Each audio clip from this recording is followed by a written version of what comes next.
Good evening. Welcome to Welsh Athletics Inspire Virtual Coaching Conference from Club to Commonwealth Potential. Tonight we've got Adele and Davies. Obviously, they will introduce themselves in a moment, but tonight we're going to be looking at sort of their positive reflections on their multi-sport background as we sort of advocate that young throwers should be athletes first and older throwers should even more be athletes first and throwers second. So I'm going to hand over to Adele first to introduce herself. She'll give a little bit overview of who she is, and then pass to Alid, and then we'll go into some further questions. Hi, so my name is Adele and I am a shot putter for Welsh Athletics.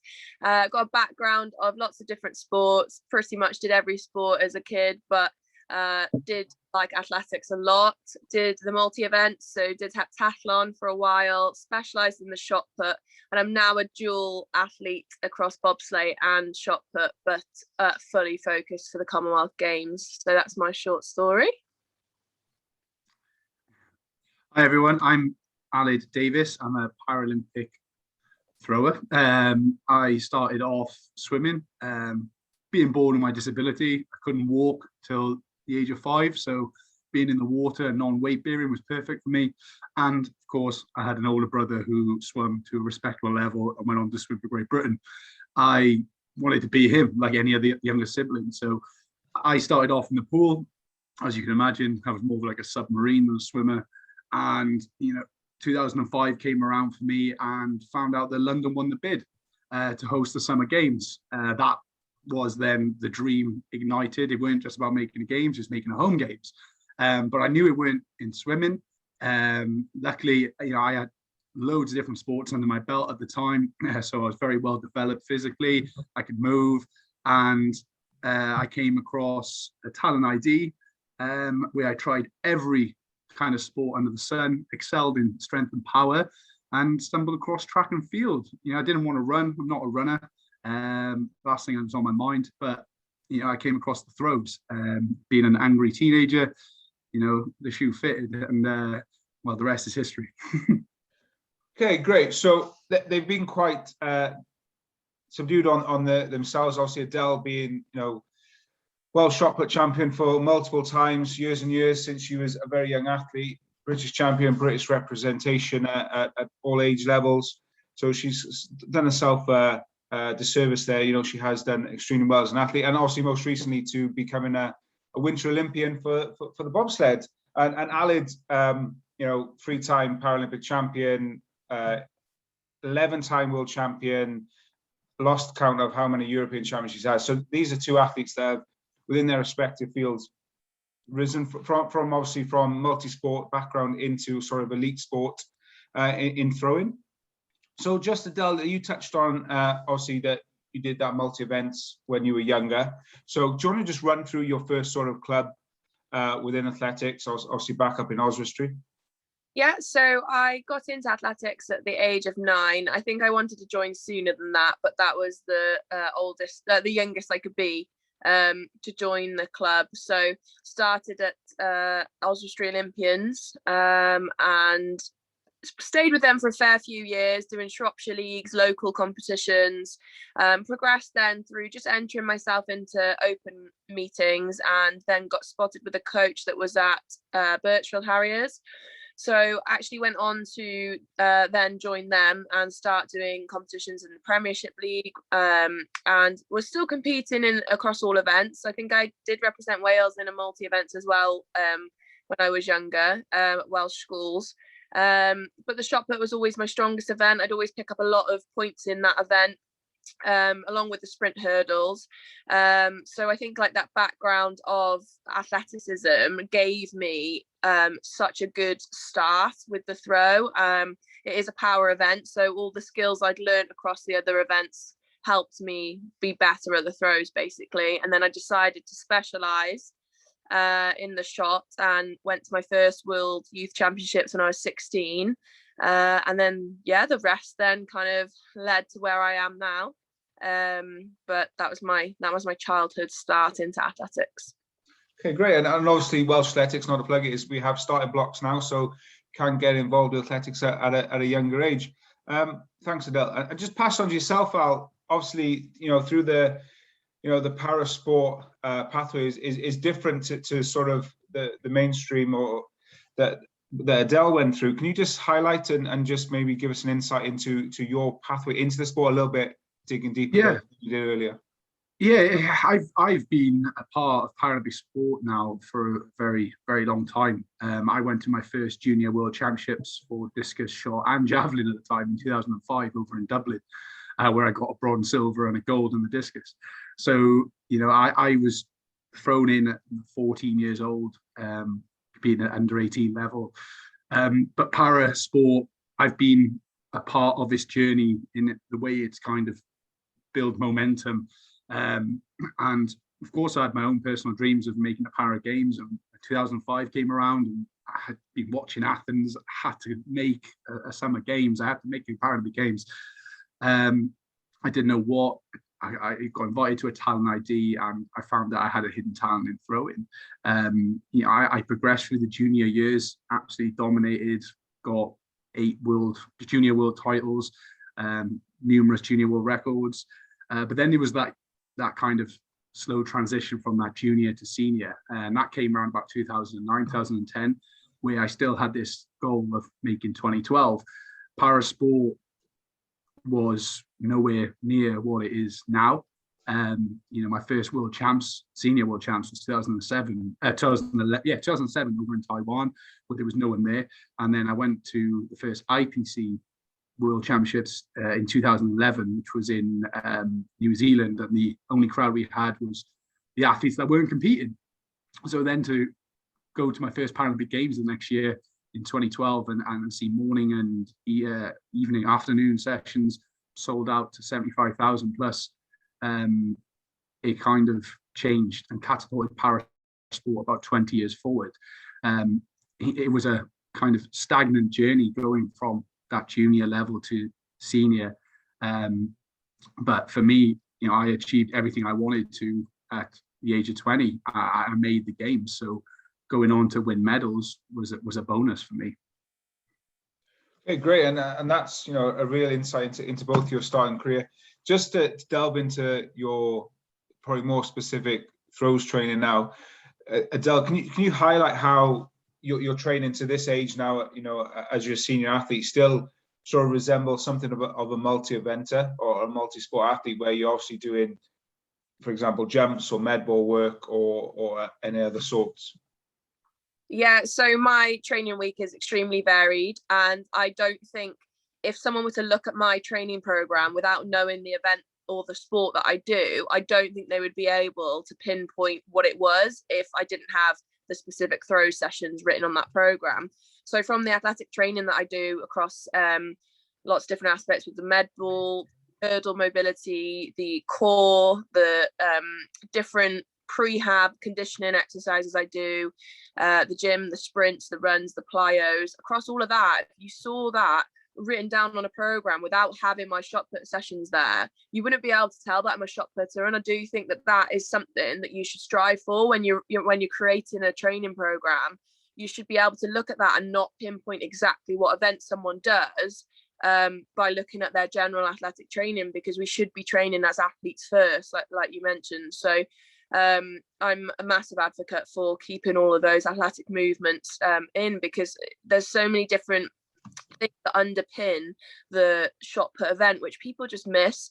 I think a lot of questions that I get these days especially is, wow, how do you manage two completely different sports, bobsleigh and shot put? But really, when you think about it, the fitness components that underpin both those events are very, very similar, and they do complement each other very well. So it doesn't actually, it does work. It works really well, and I'm proving that it works because I've gone to bobsleigh, actually become even more athletic just from the demands of the sport, and now I've come back and I'm throwing personal bests and Commonwealth Games standards, which I don't doubt I would have achieved anyway, but now it's just I'm kind of surpassing what I had expected of myself, purely because of my athleticism has now progressed so much more. So yeah, extremely varied training program. I think people would be confused seeing me running in spikes if they didn't really understand athletics, but if you see me running in spikes, it's actually got something to do with throwing a shot. So you both run in spikes. You and Ali have got a pair of spikes, so both see. I mean, yeah, you don't have to run in spikes, but it does make you feel a bit quicker. Every little helps, right? Yeah. Al, do you want to just delve into obviously your I was actually, Adele hit the nail on the head, and I think I've seen it with my own eyes over the last kind of 15 years. Throwing in general kind of just developed, where before it was just like the bigger the better. Where now throwers are athletes. They are dynamic. They are incredible, and we're seeing that with the actual progression of the sport itself. The throwers these days, they kind of all look the same. They're all kind of incredible athletes that can move, even though they're larger than your average human. So, it's very important that you do keep those, those basic movements and keep it across the board. I do jumping, I do running. It complements everything, because we're all about being explosive at the end of the day, and it's. You've hit the nail right on the head there. It's about being an athlete first, and I think that's really, really important just for your own health as well. I found, with the demand of the sport, being more athletic, I can take care more of my body, and it seems to be better for me that I'm able to move. I've got better range rather than being bigger, slower, and stronger. Great. So, obviously the title of it is that long-term success. You both are young in terms of throwing age and maturation. So do you feel obviously that long-term success has been contributed by that multi-event background, that ability to be an athlete, and really maybe the coaches have had influence on your sporting career so far? Yeah, I think that my introduction into the sport has massively helped where I am now, because I feel like there's a lot of throwers that haven't had that background that I had, that actually struggle with the demands of the sport. So a shot put, people might not understand, actually involves so much like flexibility, so much coordination, things like that actually, if you haven't had a background of being able to move your body and be self-aware, I think it is massively to do with how well you know your body, how well you know how to coordinate your body, how to move your body, how it reacts to certain things. And I think that background of training across a lot of different elements helps massively. And like you said about coaches, I've worked with so many different coaches in such a short space of time. Like, I am still young in the sport, but I've worked with some world-class coaches, and just actually the one thing that is consistent when I work with the better coaches is that they are all so supportive of athletic throwers. So like yourself, for instance, you have a massive belief in athletic movement helping the throw.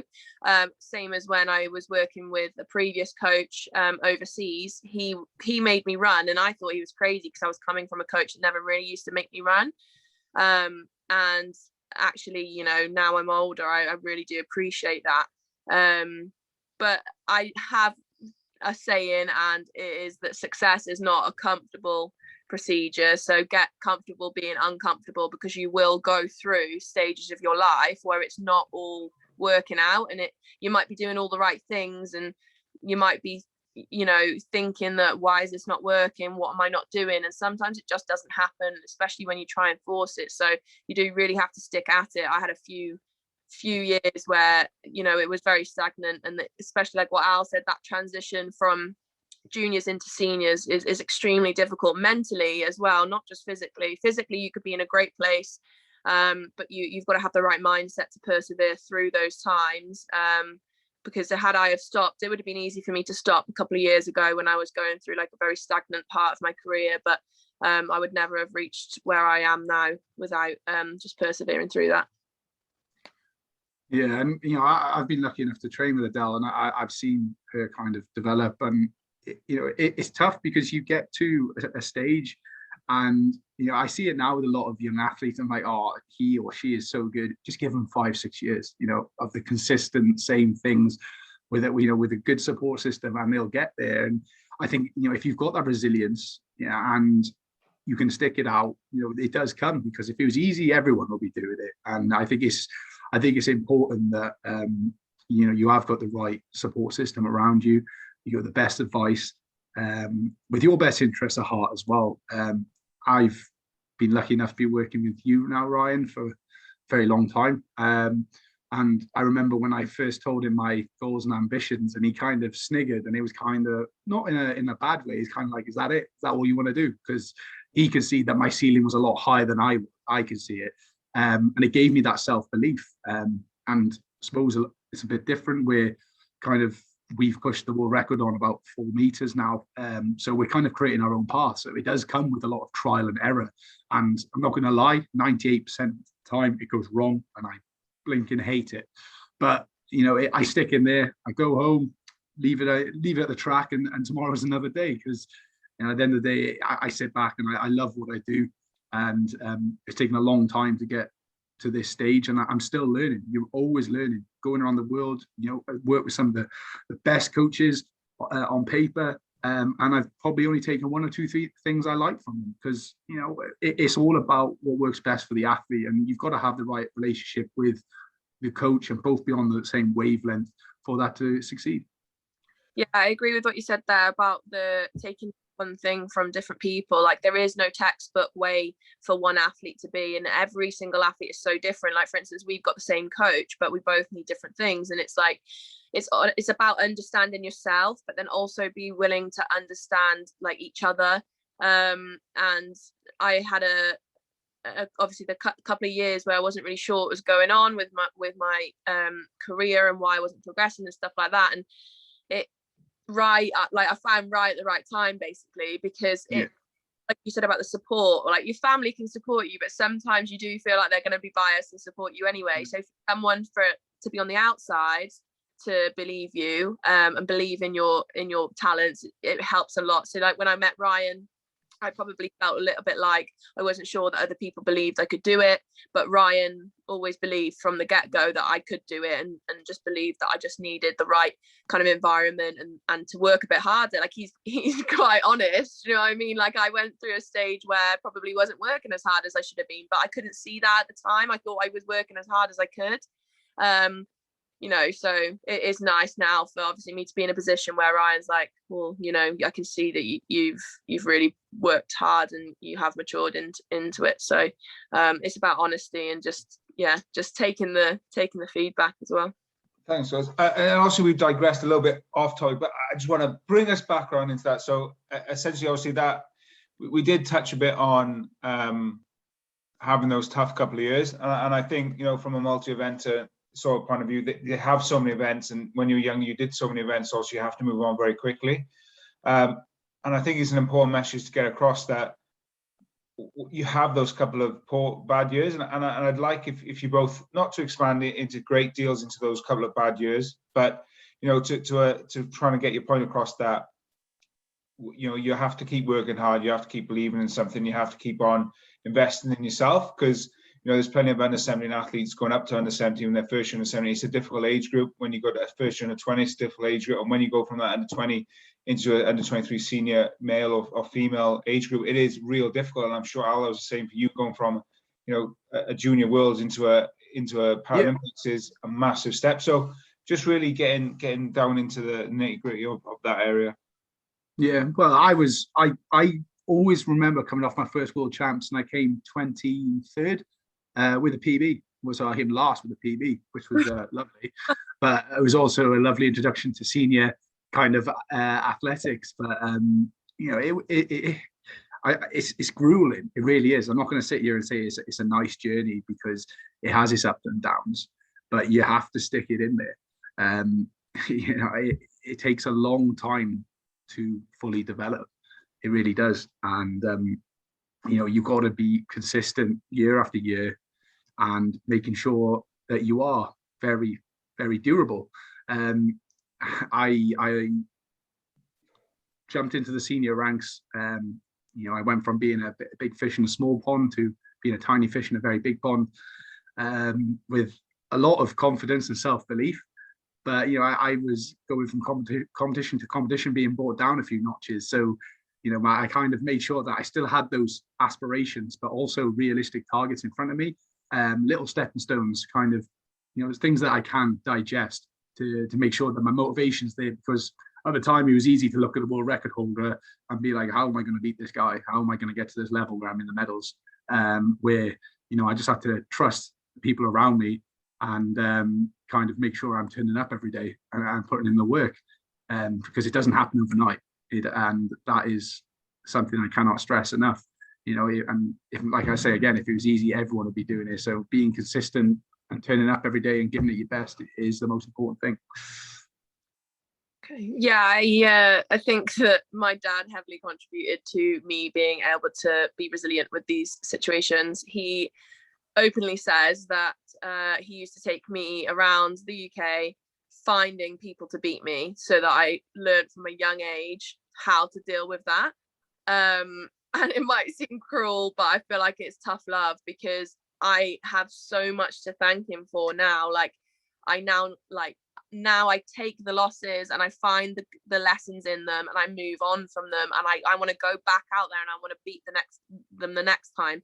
So it is about learning from a young age that it won't always be, the best day ever. You will have bad days, and actually as an athlete you've got to be prepared to have more bad days than good days. But when you have the good days, then none of the bad days matter. So it is about keeping on fighting through the rough just to get through the other side, because you will always come out of it. It's not, it might seem never ending, but you've just got to pure grit and get through it. And a skill I feel like has helped me a lot through my years of plateauing and having not great seasons is compartmentalizing my life. Because I went through a stage where the only way I was able to live was to work full time, study full time, train, and it was a lot. And I was also trying to maintain a social life, and it felt like burning the candle at both ends. And I feel like the way that I was able to manage that and come out the other side of it was to compartmentalize the sections of my life and not take a bad day at work into a bad day at training, or not take a bad day at training into a bad day in uni. So I think separating the things that you've got going on in your life will really help you get through some tough times.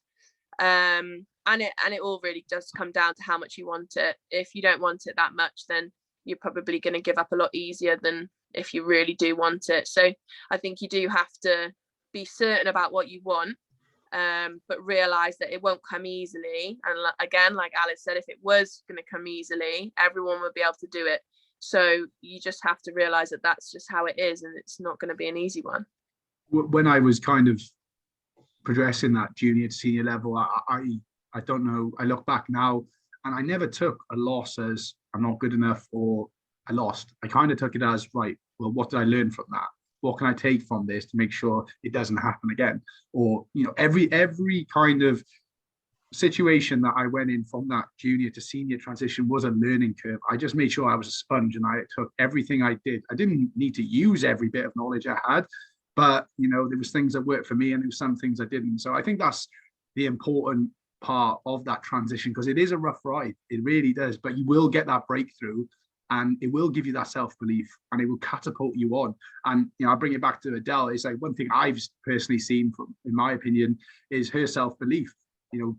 Having that, going into bobsleigh and excelling because she is a powerhouse has given that, that self-belief, in my opinion, to now excel in both sports. And I'm excited to see what you do anyway. Thanks. Great. So I hope we've covered a lot of topics there. So just a couple of fun questions now, just to end obviously this webinar on. And Adele, we'll swap them about. We'll go to yourself first. So Commonwealth Games year. Obviously selections to be finalized soon. You have Commonwealth Games standards and nomination profile. So if you had one athlete that you could meet whilst at Commonwealth Games, has to be a current Commonwealth Games athlete or somebody that's competed really, who would it be? Ooh, I didn't have any time to prep.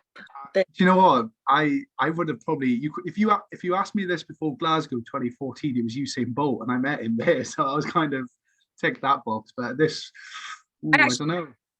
In Bolt, I was in I was in high school and I was doing work experience for UKA when they were training for the Olympics and they were based in Birmingham. So I met him then. The other person that I would have said was Valerie Adams, but I also met her during a class session. Those two are the goats. Like, those are the only two people I'd be like, oh my God, I really want to meet them. And I've done it. And actually, I'd probably just rather meet them again, like, and ask them more questions now that I'm an adult, because as a child, I just did not appreciate who I was meeting at the Like time. this, for me, this is my first Commonwealth Games, obviously, for 8 years.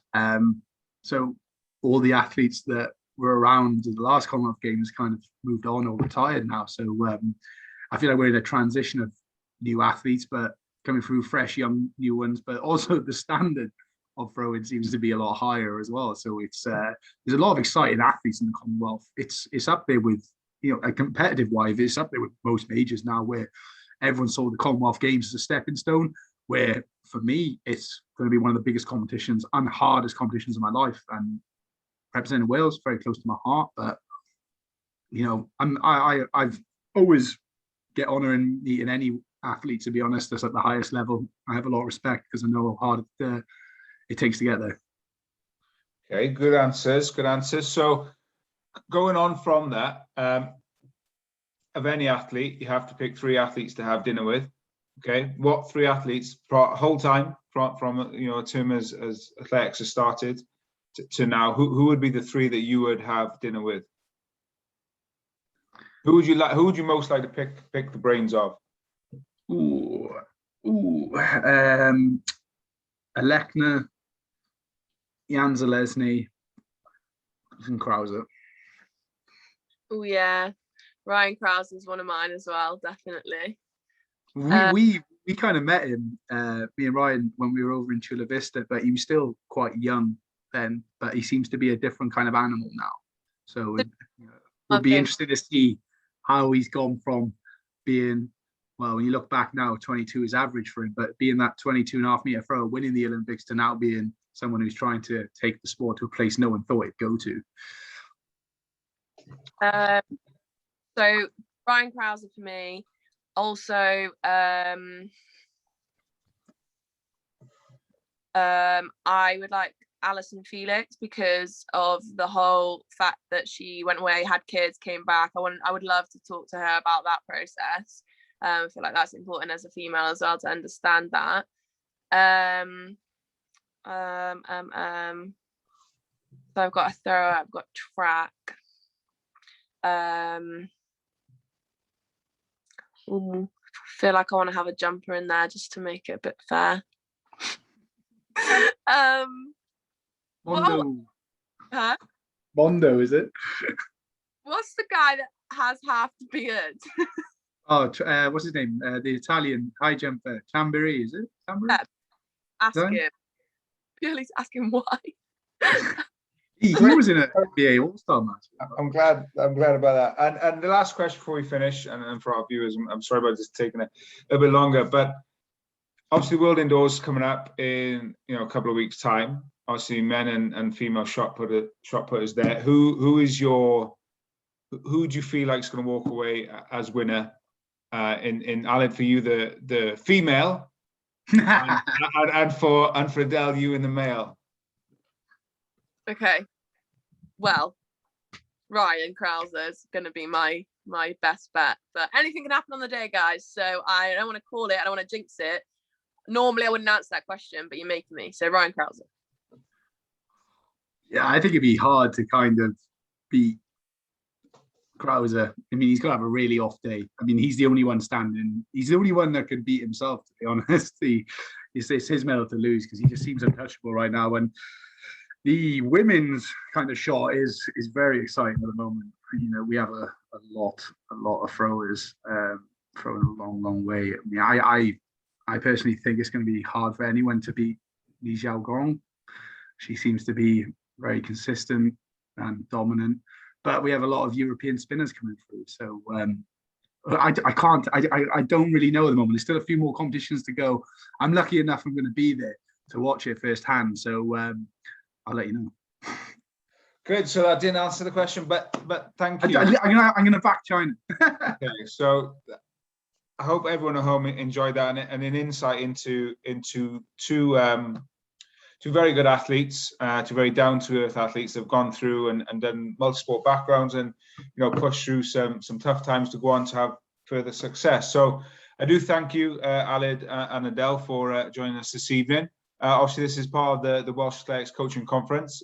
If there's anything else, any questions around what Welsh Athletics is doing, or anything that's been mentioned within this webinar, then please contact us at the Welsh Athletics office. Oh, sorry, I just remembered her name. It's Dongmo, isn't it? The Portuguese. The Portuguese lady. Yeah, it's going to be Dongmo and Gong, between one of them two. Sorry, I was trying to think of her name. Glider, isn't she? Pardon? Glider. Yeah, they both are. I'm going to back her. They're both gliders. Okay.